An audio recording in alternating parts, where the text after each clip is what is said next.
Morning, everyone. Good morning. Appreciate all of you Good morning. for joining us. We've got a good breakout schedule for today. Going to do a little bit of connecting here in the beginning. My name's Jared. I'm the chair of the Small Business Council here at the Columbia Chamber. I work for a company called Splash Omni Media. We're a marketing advertising agency. Here at the Chamber, we're just looking to add value to small business and business across the greater Columbia region. And today we have a great guest, Walker McKay from the No BS Sales School. We're going to do a little bit of connecting before we jump into Walker's presentation. So as our attendees start to filter in, I'm going to kick it over to Susan McPherson with the Columbia Chamber for a chamber update. Okay, good morning, everyone, and thank you for joining us today. This is our largest small business Richland Northeast connection breakout yet. We had over 87 people registered, so thank you all, and thank you, Walker McKay. Thank you, Blue Cross Blue Shield, for sponsoring, and Jared and Splash Omni Media. So a lot of great and exciting things happening here at the Chamber.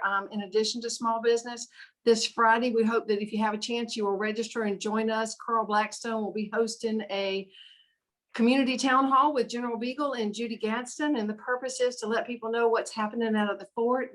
General Beagle likes to say that COVID has changed how they do things, but not what they do. So please register, join us for that, submit your questions, and we'll be glad to answer them online. We also have a Hiring Our Heroes Summit that's taking place tomorrow. If you've not registered, or if you want to register, or you have jobs available, please register Hiring Our Heroes. And that'll be from 1 to 4 tomorrow. And then the Chamber has a Women in Leadership program on March the 25th. So hopefully you'll be able to join us with that. And then Jared's going to tell you a little bit about Grow with Google and at the end of the session today. So thank you all for joining us and for your support. Thanks, Susan. Good to have everybody here. I saw Carl Blackstone, CEO of the Chamber. Carl, if you have anything, appreciate you jumping on. Good morning. I'm good. Hope everybody's well and enjoying a nice rainy day, but glad everybody's here. Thanks, Carl. Couple housekeeping things. I encourage everyone. We're in a little while. We're going to jump into a breakout room, so we're gonna be involved in some engaging discussion. So I encourage you to turn your camera on. If you look at my box, you'll see my name and the company I work for. I encourage everyone to do that. That way you can build valuable connections that can help you moving forward. So people can identify a face with a name and also with the name of a business. If you don't know how to do that, if you hover over your little box and you click those three dots, you can rename yourself and input the name of your business. I also want everyone to utilize the chat as much as possible. So I'm going to drop my contact information in there. I encourage all of you to do the same. And that way we can connect with each other, hopefully after the meeting, and build valuable relationships. And throughout the meeting, if you want to save the chat, so maybe you make a connection, you want to save that person's contact information moving forward. If you open the chat and you see those same three little dots, you can click that and save the chat. That way you can save everybody's contact information, the valuable links and other information that will be saved here. But in just a second, we're going to jump into a breakout room. I want to dish it over to Ann Thomason. She's the chair of the Northeast Steering Committee. Ann, do you have anything to add before we get started? No, I'm just happy to see everybody here and glad you made it on a wet, cold Tuesday. Looking forward to hearing what Walker has to say. Thanks, Ann. So today we're talking about sales. We're talking about negotiating. So we're going to jump into a breakout room and we're going to have a question for everybody to answer. So I want to know what's your sales process like, right? Are you selling online, or do you have sales reps? Are you a sales rep? What's that process like? And what's something that you maybe struggle with or you wish that you could change to make better? What's something within the sales process for your business that you wish could be a little bit different or you wish you could change? So we're going to jump into a breakout room. Remember that question. I'm going to throw it into the chat. So if you forget, feel free to utilize that. Drop your contact information. Don't forget to save the chat. So we'll jump back in here after the breakout room and discuss, but hopefully we'll have some good discussion here in just a second.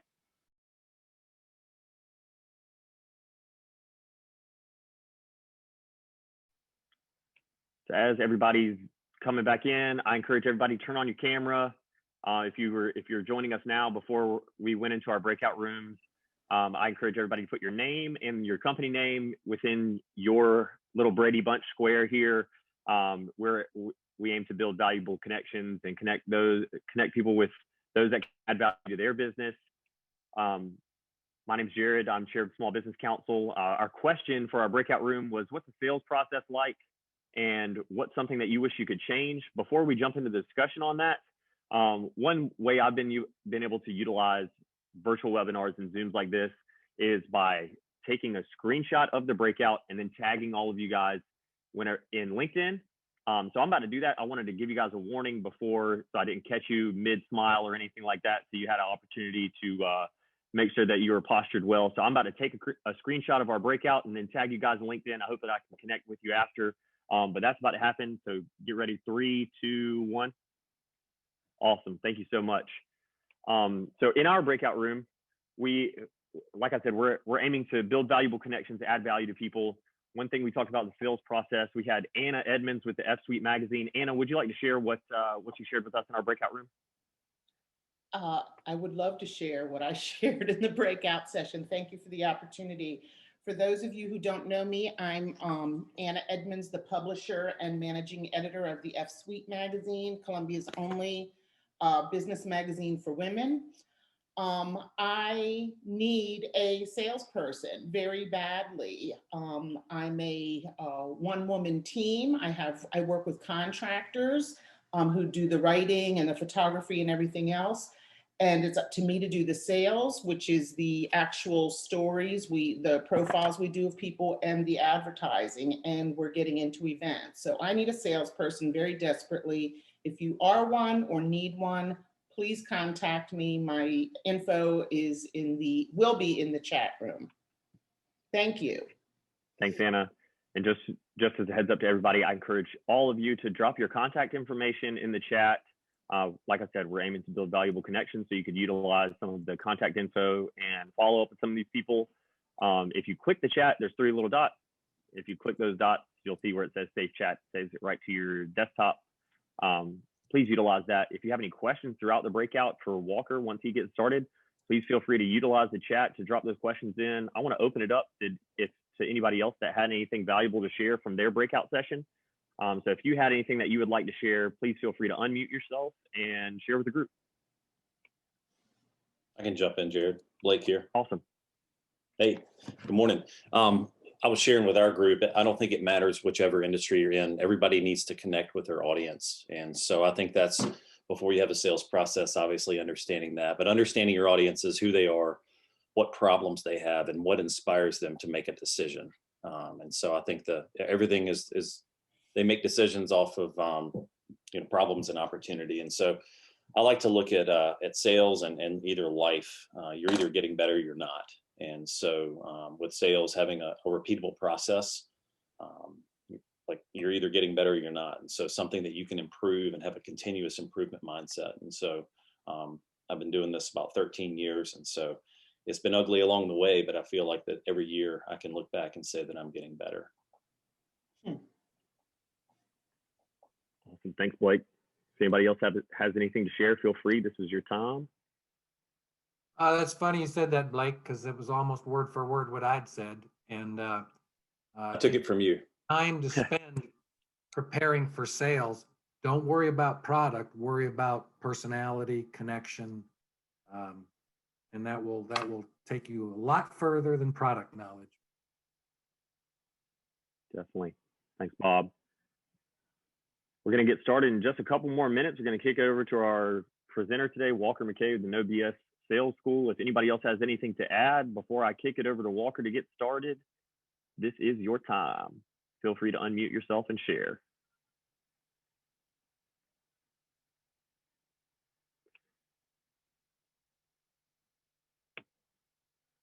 All right. Walker, without further ado, we're talking about understanding your value and negotiating professionally. We have Walker McKay of the No BS Sales School, and the floor is yours, Walker. All right. Thank you so much for inviting me, Jared. Is there a place people can download the handout, Jared? I can't hear you there, buddy. You're muted.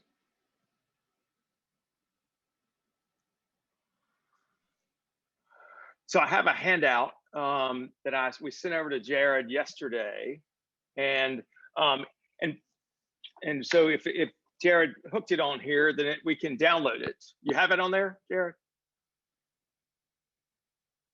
Hold on 1 second. It is uploading right now. So there's a PDF in the chat that everybody should be able to click and open and download to your computer. Great. So I was asked to talk about negotiations and your value. And so I kind of focused on the negotiation side of that, and we will, again, incorporate what your value is as we talk about that. There, a lot of times people see negotiation, or they feel like negotiation is, okay, I'll cut my price. And what I want us to get away from is that negotiation is all about price, or that means we have to cut our price. There are 1,000 different ways to go about negotiation. There are 1,000 different books, 1,000 different strategies. I don't know, there's one way that's, quote, better than another, but I thought I'd just kind of hit some general terms. One mindset I want you to think about, and that is that you have equal business stature with every single person you deal with. You are equal to them. They do not have power over you. They do not have more, they don't have any more rights than you do. My style, by the way, is to call on people. So if you don't want me to call on you, put your head down and I'll be sure and call on you. So why do you think it's important, Kelly, since you and I are in the breakout room together, why do you think it's important that we as business people, as salespeople, see ourselves as being equal with the prospect? I think the key thing is just the purpose of this meeting is about value. You know, as a business owner, you have value. You wouldn't be in business if you didn't believe in your product. And so I believe that that's the key. And so, you know, that's kind of cut and dry. So why do some salespeople and business people, they follow what we call the golden rule, right? He with the gold rules. You guys have heard that a million times, right? And so we feel like we need to bow to the person, to our buyer, and do what they say, and we're beholden to them. That to me is often a sign of, I don't have enough stuff in my pipeline, right? If the next deal you're working on is the most important deal ever, and if you don't close it, it's going to screw everything up. You're putting a lot of pressure on the next deal, right? It's not the next deal, it's your pipeline that's the problem.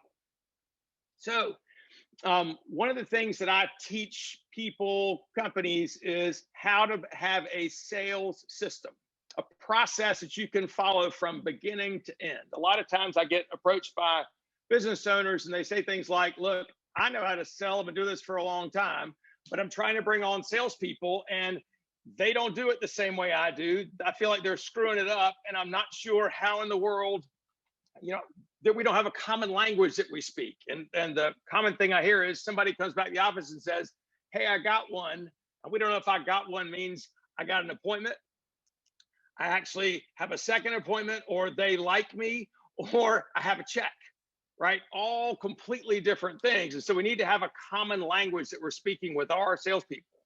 The second thing is, when we're talking with our prospects, I don't want you to look, act, sound, taste, feel anything like other salespeople that are calling on them. Because as soon as somebody targets you as a salesperson, they automatically see you as lower than them.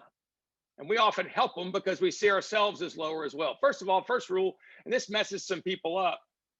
Maybe 90% of you do this the right way. I want 100% of you to do this the right way. Call everybody by their first name all the time. No more Mr., Mrs. stuff. As soon as you call somebody Mr. or Mrs., you're putting them on a lower level than you are right now, right? You are equal. So a lot of people say, no, I can't do that. My parents taught me to say sir and ma'am and all that kind of stuff. And that's fine. At a cocktail party at your mother's house, please call people sir or ma'am if that's what you need to do. But in business, I want you to see yourself as equal, which means you call them by their first name. You have just as much right to say no thanks and walk away as they do, right? We give buyers power often because we say, well, they can just go somewhere else. I want you to have a pipeline that's good enough where you can say, I can just go somewhere else, right? So let's talk about some rules for negotiation. How do we handle this? First of all, let's get a definition of negotiation. Courtney, do you know what's a definition of negotiation to you? Courtney Mims at Blue Cross. Yes, Nice to sir, see you, my Mr. dear. McKay. Yes, sir. Yes, sir. Nice to see you. No, it is. I'm working in recruiting, so it's always a negotiation on salary. It's coming in, knowing what your pocketbook looks like and what the other person is willing to go for. So let's say Sure. I came in and offered you a job at, I'm going to say $50,000 a year. I know I can go up to 60, but I'm going to come in at 50. Well, if you came in at 80, I'm going to go, hey, Walker, that's awesome. I can't, that's outside of the purview. Come on, let's see what we can do. And working through that, you know, hey, let me go back. Let me see what I can come up with. You know, you're getting 29 days of vacation with this. Does that play in? 8 to 5, Monday through Friday, no weekends, no on call. Let's talk about where the value is and coming to an agreement. So it's a good purchase for you and a good purchase for me. Good. Excellent. I love that, right? So I want us to, here's the definition I came up with, and that is good negotiation is getting what you want while giving the other side what they need. Getting what you want while giving the other side what they need. Somehow I feel like, and this is controversial, but I feel like this old win-win negotiation stuff, while I agree somewhat with the concept, sometimes we have to get more. Right? Sometimes we have to get more, and that's just the deal, right? So before we go in, the way we can keep, well, the person who gets emotional in a negotiation is the one who loses. The person who gets emotional is the one who loses. So what I want you to think about is before you go in the door, before you have the meeting, I want you to think about what can I give? What am I willing to give? And what do I need to get in return? Have that plan before you start. If we walk in the door and we haven't thought that through, then quite frankly, it's easy to get thrown off. I love what Courtney said. We know what our ranges are. We know what the things we can do. It's got to be within that box. So we don't get thrown off. And it's easier to say, I can't do that, right? Or here's where I can't do that, but here's what I can do. So know what you want and what you're willing to give before you start. That helps you take the emotions out. Number 2, the more you understand your negotiating partner's why, the better agreement you can come to. Anna Edmonds, what is when I say your other partners, your negotiation partners why, what do I mean by that? Unmute yourself there, my friend. Okay, sorry. Thanks. To me, when I walk in to talk to a customer, to know their why is, I need to know why they need promoted or why they're looking for business. I have to be in their shoes and understand what they're looking for and how I can help them. So how do you do that, Anna? Well, first I do a little research and see what's going on. I already should have either met them personally or know about them and have a little history behind that, and go in smart.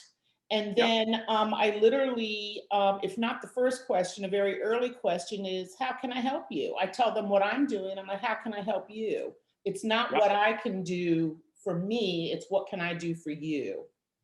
Correct, right? And so part of what we're trying to do, a lot of times people make, excuse me, they make assumptions about why somebody needs what they need or why they want what they want. And what I'll tell you is you can get much more current, up-to-date information by asking them. Even more than any research or anything else is by asking people, what are you looking for? How can I help you? What were you hoping this would look like? Do you have a budget in mind? How'd you come up with that? All these questions are fair game. Sometimes people say this thing like, well, the first one who throws out a number loses. I don't believe that. I think that's one of these falsehoods, or we're trying to, bare knuckle somebody. I think you have to be reasonable at what you're doing. I think it's okay to share a number. I think it's okay to, even better to share a range, right? To share a range. I think you need to be able to Understand what the other person is trying to do, right? Why they're doing it. And what I want you to think about is ask, don't tell. So easy to go in there, and most people do this. We talk too damn much. We get nervous. We blah, blah, blah, blah, blah, blah, blah, blah, blah, blah, blah, blah, blah, right? And keep on going and going and going. And what happens is oftentimes the buyers, and I call them your prospect, right? Because oftentimes prospects aren't buyers, right? They're just there for free information. Does that ever happen to y'all? Right? They're not buyers, they're just prospects. Customers are people that are paying you, right, for your service. Clients are people that are paying you for information. Prospects are people that have not yet given you money. So keep those things separate in your mind. I have a lot of people that call them potential buyers. What I'll tell you is you've got way too much invested at that point. They're prospects until they've given you money, and then they're either customer or client. So I want you to ask people, what were you hoping to accomplish today? What were you hoping something we could work out? What seems reasonable to you? How'd you come up with that? Right? Why do you think you need something like this? You'll get more information, more current, up-to-date, real information by talking to somebody than any kind of research you'll do. I'll also tell you that in asking questions, Bob, do you have a question? Unmute yourself there, my friend. No, I was just going to say that the reason questions work so well is because you get to someone's unconscious level rather than their conscious level, which is reactionary. The reaction is to say, no, I don't need anything, or etc. if you're not careful. And you just don't want to put people in that position. You want to get them into their inner self where they're truly considering, maybe this would be good for me. So how do you do that, Bob? By asking questions. And they don't have to answer the question. It's that question's now in their subconscious, and it will smolder. But we react just like when a ball is thrown to you, you react. And like when a retail salesperson says, "Can I help you?" You say, "No, thanks." Just exactly. Look at even if you really do need some help. Exactly. You react. You don't think about it. Your thought is, well, I am in here for a pair of shoes or a pair of pants, but particularly for me, it's like, oh no, get away from me, kind of. Yeah, right. Because I don't think about it. It's a reaction. Yep. So all negotiations have to depend upon trust, because you can't negotiate with somebody you don't trust, right? Because they're not going to live up to their standard. And I think it's the wrong approach, but I think often people have, raise your hand on a scale. I'm not talking about you guys or your friends, but salespeople in general, on a scale of 1 to 10, 10, trust them implicitly. 1, hell no way. Anybody in here over a 5 in general for salespeople? Not yourselves or anybody you know, but in general salespeople? Right? We begin with low trust, right? And so people are like, no, stop. So our guard's up. What I want you to think about is if you look, act, sound, taste, smell like another salesperson, you're going to be treated like one, right? Which is low trust, stay away, don't want to give you information. What we need to do to begin to build trust is to understand who we're talking about. It's kind of it's what Bob said, right? It's begin to understand. And it's not just gathering data, not just how many, how much, that kind of thing, but what do they think? What are their opinions about things? Not just what do you think about this car? Tell me why that's important to you. Is it important at all? Does that matter to you at all? Trying to elicit their opinions, because that's where we find the real person. What I'm trying to determine is, I believe that what I do, here's my belief. I believe what I do could help the vast majority of people. I also believe that most people are not ready for what I do. They may never be ready, right? So I go into every single conversation skeptical. And I want you to do the same thing. Go into every conversation with your prospects and be skeptical that they're actually ready to do anything with you. Assume that they're just looking for information. In that case, I'll give them a little bit of information. I'm not going to tell them my secret sauce, But in order for me to share information, I need to get information from them first, right? What I'm looking for is their opinion. Why is this interesting to you? Why now? What were you hoping we could do? Here's another question to ask. Let's pretend it's a year from now, and you went ahead and did business with us today, bought, engaged our services, came to work here, whatever. Let's pretend it's a year from now, and you're telling me, wow, what a great decision. So glad I bought from you. So glad I hired you guys. So glad I came to work for you. What would have to happen in the next 12 months for you to be able to say that? Let's pretend, right? What you're asking is your prospects' opinions about the future.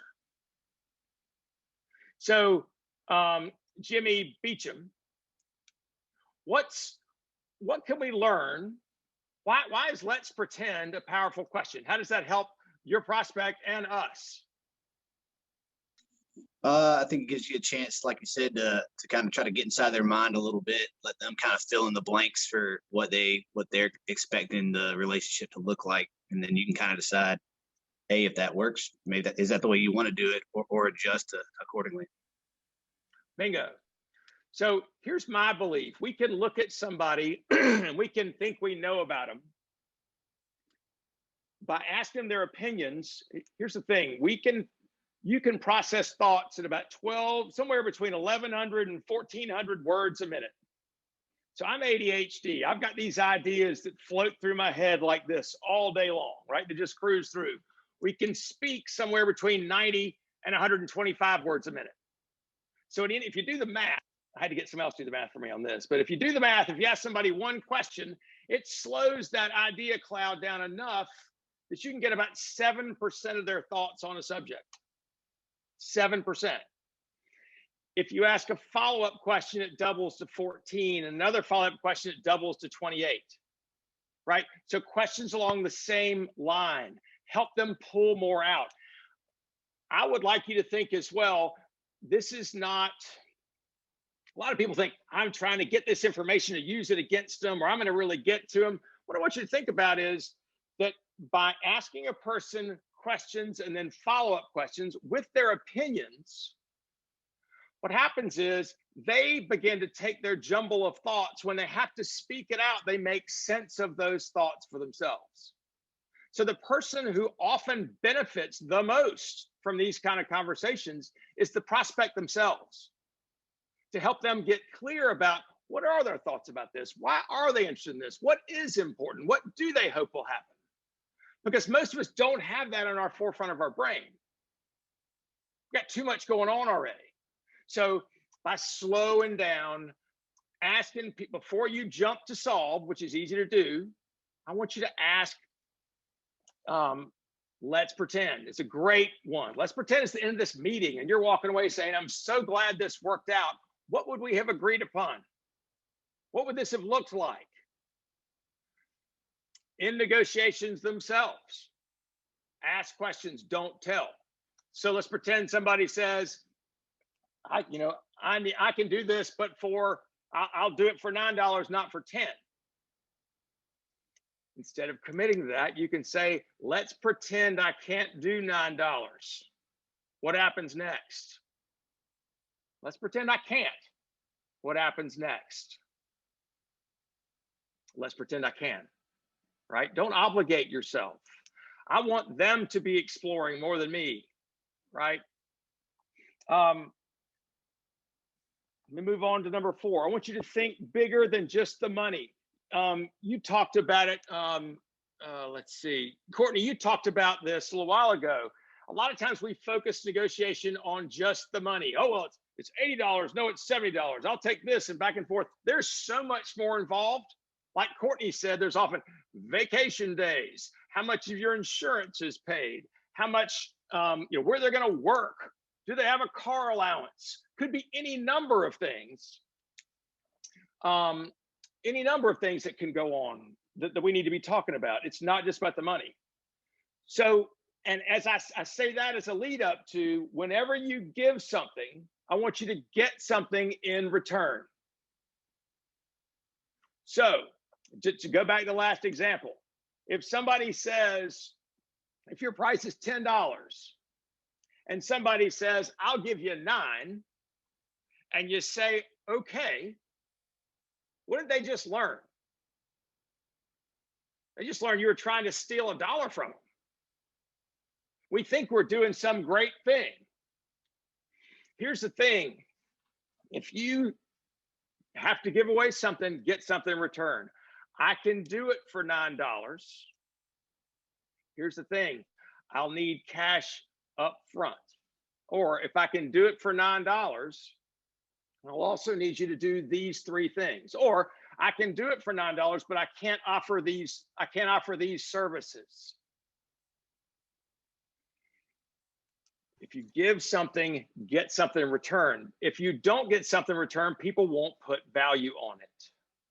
I don't mean being cheesy, right? I don't mean, but think about, again, if you just buckle, they're going to think you tried to cheat them. And what's their trust level for that? Not so much, right? Not so much. I think it's also okay. And this is something, and again, there are thousands of different theories and strategies for negotiation. I like transparency. I think it's okay at the beginning of a conversation to say, here are the 2 things that are super important to me that I have to make this deal work. I need to have the price and I need to have payment terms within 30 days. Beyond that, I'm open to discussion. Imagine if we can do that, right? Imagine how much easier things are. I don't think negotiation needs to be about tricking people. I don't believe in that. I believe in being straight up. I think there's a lot of, again, the name of my business, no BS. There's a lot of BS that happens in negotiations. I'd much rather be straight up. And I think it's okay to be so. Just stick to your guns. Because if you do have 2 things that are super important, or 1 thing, or 3 things, why not just put them on the table? Why not just put them on the table? Here are the 3 things I have to have. And what we can figure out, if that person says they've got to have something completely different, or that we've got to have price and terms in 30 days, and they've got to have 20% less in terms in 90 days, how much time you need to spend there? Not so much. Here's what I want you to understand. Your leverage in any of these negotiations is on your prospect's belief about your willingness to walk away. It's in your prospect's belief about your willingness to walk away. So, Susan Mooring, what does that mean? Unmute yourself there, my friend. You can do it. There you go. Yeah, I got it. So you have to know exactly, which point it is that it doesn't make sense for you anymore from a business standpoint. Can you take the opportunity and look at it from a different direction? Say, I have a daycare that wants me to come out and sell cups for $1, as opposed to what we might normally do at 2. Then I would talk to them. Could you do it on a Tuesday morning at 10 o'clock? Because yep. I'm already in your area. I have nothing else going on. I know that. So that way I can try and help them. Sure. But not give away the farm. Yeah. Or can you commit to buying $50 worth or $100 worth, right? Right. If I'm going to come all the way over there, don't make me come sell cups for $1 and sell 3 of them. Right. Right. So, I'm happy to come up. I can meet your budget, but I got to be able to pick the time, and I got to have a minimum amount that you guys are going to buy. Right. So make sure that and the thing that's important is for you to know what's important. Because if you don't, you can waste a whole lot of your time. So always remember, I want you to be skeptical. I want you to know that you can help the person you're across the desk from, or that you're having a conversation with. Know that in your heart, you can help them. However, they may not be ready yet. And so when it doesn't work out, I want you to think about yourself. I want to keep other people okay. So in my conversation, I may say at the beginning of the conversation, let's figure out if this makes sense. If it does, let's move forward. Let's do something. If it doesn't make sense, however, no big deal. It's okay. We can both move on. I want you to think about this rule all the time. Some will, some won't. So what? Who's next? Some will buy, some won't. So what? Who's the next person I need to be talking to? Remember, like I said at the beginning, if all of our eggs are in one basket, if this is the most important deal we've ever had, and if we don't get this, we're going to die. It's not a problem. You're putting way too much pressure on that deal. That's a problem with your pipeline. You're not in front of enough people. I would tell you the vast majority of salespeople I talk to, the main problem they have is that their pipeline stinks. And if you had 10 people, 10 buyers lined up, right? You had next 10 days, you had a meeting every day. And the person today is jerking you around saying, well, I know it's $10, I'll give you 7. Or I'll give you 9 if you do these 5 things that are above and beyond the scope. And you had 9 meetings coming up. How easy is it for you to say, man, I really appreciate that. I really wish we could do that, but we can't. Sounds like we're not able to come to an agreement. Okay, if I close your file. Some will, some won't. So what? Who's next? If you find yourself, I can't say this enough, if you find yourself needing this deal, wanting this deal, you're setting yourself up for failure. The one who gets emotional is the one who loses. This needs to be something, again, easy to say, hard to do. Here's the last thing. This is kind of funny. Have you ever bought something from somebody and you had to negotiate this hard negotiation and you finished and they went, sweet. How does that make you feel? Like, damn it, I just got ripped off. I paid too much. I can't believe that, right? When you give something up, and it's not just for your benefit, it's for your negotiation partner's benefit, act like it hurts. Man, when maybe I can get my boss to go to 975. He's going to chew my butt out when I go back and ask him. By the way, if I do ask him if he'll take 975, he's going to say, Walker, if we take 975, do we have a deal? What should I tell him when he asks me that? This is to begin to avoid the death of 1,000 cuts, where we say, okay, we'll do it for 975. And they say, okay, well, I want to pay you over 4 months. Okay, we can do that. Okay, and I want 5 different colors. I want this custom. Hey, if I can make this work, if I can get this done, what do you see happening next? If I do this for you, will you do this for me? It's important for you to say, if I can come to this agreement, what do you see happening next? Know what the next step is, because you're a professional, and a professional always knows what happens next. So we got about 10 minutes left. I'll be happy to answer any questions anybody has, do my best anyway. So you can either put it in the chat or you can raise your hand, or raise your hand or something. How do we normally do questions? Yeah, if you know how to raise your hand within Zoom, feel free to raise your hand. If you want to put it in the chat or you want to just unmute yourself and ask, feel free. If not a question, what's a lesson that you've learned today? What's something that stuck out for you? Said, that can help me. That's useful. The death of 1,000 cuts happened to me about 2 weeks ago.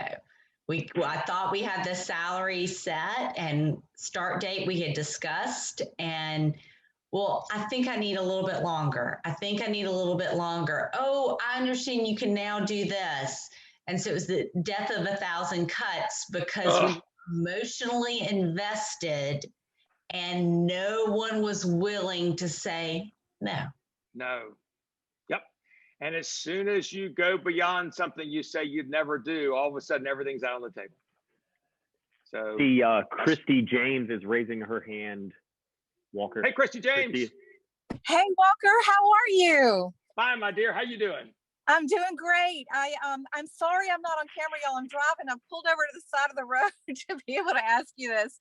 I hate when people have their camera on their driving because I don't want to watch them die. So thank you for turning your camera off. But I'm loving this today, and I have a question around when your sale involves educating your customer when they don't know a lot about your product or what it is you're offering them. How do you blend not giving away too much and asking questions with giving them the education they need to make a decision? Tell me the kind of things you need to educate them on. Okay, so I am, you can see from the thing, Private Lab for Public Speakers. I teach public speaking right now, doing a lot of work helping people adjust to their virtual presentation mode, that sort of thing. And then also basic communications and relationship development. And so a lot of times people they already think that what they're doing is ideal. Right. And so it's helping them see how to get to the next level, what kinds of things they'll be doing. Okay. So what are you doing now to educate them, Christy? Well, I do start asking them questions. And then I tend to frame it in terms of, well, what if this, or have you taken a look at that? So I'm still framing it as questions. I'm just getting started with all of this. So I can't say I have a lot of experience to tell you it's been successful or not. I'm just hoping I'm doing okay. Let me give you a suggestion. Here's something you might think of. It's something they're called third-party stories. Instead of saying, I can help you with this, and I can help you with that, and I can help you this and help you that, say, here's what a lot of my customers said they didn't even know that I did. They were surprised to learn that what a lot of my customers were actually just learning how to be better on camera. Some people didn't understand that part of what I do is to help them with actual communications within the office. A lot of times people say what they love the most is when we're able to do this. But I don't know if any of those things are interesting to you or not. Great. Does that make sense? Yes. Yes. Here's what other people said they were surprised about. Here's what they said they liked. Here's what they said was their favorite part or what they've gotten from this. Does that make any sense to you? Is that even something you would consider? Yeah, I like that. It's a whole, so I want you to picture the difference between I'm the best speech coach in South Carolina versus, it's funny, a lot of my clients tell us we've got the best speech coaching program in South Carolina. One is arrogant and people aren't going to believe you. And the other is, wow, other people are saying that. And what I'll tell you is the stories need to be, they don't have to be true necessarily, but they have to be real.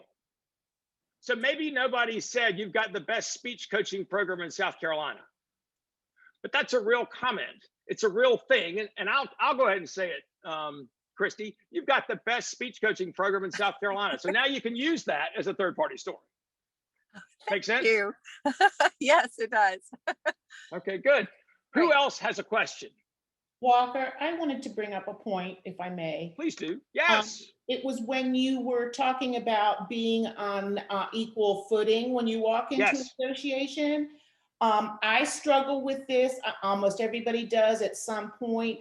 Imposter syndrome is something that we talk about in the magazine all the time. And if anybody doesn't know what imposter syndrome is, can you talk about that? Yeah, sure. Imposter syndrome is where you're out of your comfort zone. It often happens when take on a new job, for example. And we used to sell, I'm making this up, concrete blocks, and now all of a sudden you're selling software. And for the first period of time, sometimes it's 3 weeks, 3 months, 2 years, we look at our business card and it says software salesperson, but you're really like, I sell concrete blocks and I'm impersonating as a software salesperson. what I want you to think about is what matters more than product knowledge is your knowledge of the person to whom you're speaking, with whom you're speaking, right? And the only way to get through imposter syndrome is to go out and do hard things, right? Go talk to people, get in front of people, have conversations. I think it's okay most of the time to tell people, I'm new at this. I want you to assume, however, well, I say that, let's stop. I'm going to take that back. I don't think it's okay to tell people you're new at this. I think it's okay to say, I don't know. What I want you to realize is we're all, as human beings, we're on the same level. We all have exactly the same value. And I don't care how long you've been at your job or how many zeros are on the left-hand side of the dot in your checking account. Your job is to go out and have sales. To me, is having somebody trust you enough to give you money to make a problem go away. So if you believe that your company can provide something that is of value that can make somebody's problem go away, that's all you need to have. Ask questions to figure out what they want. If they ask you questions you don't know, say, I don't know, but I can find out. Sounds like a great question. I can find out. What I'll tell you about imposter syndrome is that it just means time in the field, being in front of people, recognizing this is going to happen, and it will impact your productivity. It will at first. You got to keep moving. That's one of my favorite sayings is no matter what, keep moving forward and things will get better. I wish I had a better answer than that, Anna. It's just hard. Yes, sir. Bob. Well, Walker and Anna too, the imposter syndrome really revolves around your self-image. Yes, it is. 100%. A lot of sales. Yep. A lot of valuable information being shared here. We have just a couple minutes left, so I'm going to go ahead and wrap up. Walker, we really appreciate having you on. One of the things that I learned the most or appreciated was the let's pretend. So you use the $9 over $10 or let's pretend I can or let's pretend I can't. Love that. That's something that I'm definitely going to implement immediately. I really appreciate it. You guys, if you guys want to connect with anybody offline, I encourage you to utilize the chat. Click the chat. You can save it right now. Walker's handout's in there. There's a lot of contact information in there.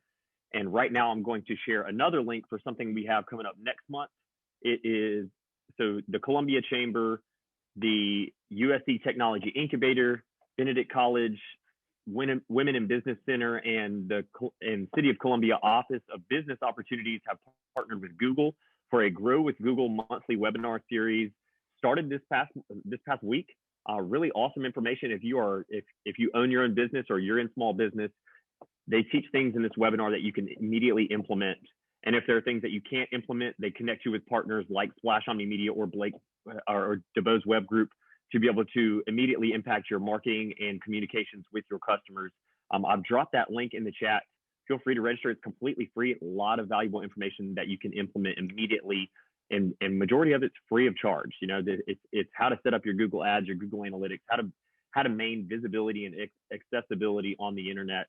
Really happy to have you today, Walker. Really appreciate it. Thank you. I loved it. I want to invite everybody back for our breakout next month. That it's the third Tuesday of every month. Next month, our topic is building referral partnerships. So how to leverage chambers, networking groups, other things, other businesses and relationships to help build a referral network that helps work for your business. Again, I'm Jared. I'm the chair of the Small Business Council here at the Columbia Chamber. We appreciate everything that you've shared today, Walker. Appreciate all of you for attending. Invite you back next month, and I hope y'all have a great week. And Jared, just thank y'all. We actually record this and it will be on the Chamber's website. So if you want to go back and have a refresher with Walker, feel free to. Thanks, everybody. Thank you. Thank Appreciate you. y'all. Thanks, everybody. Thank you.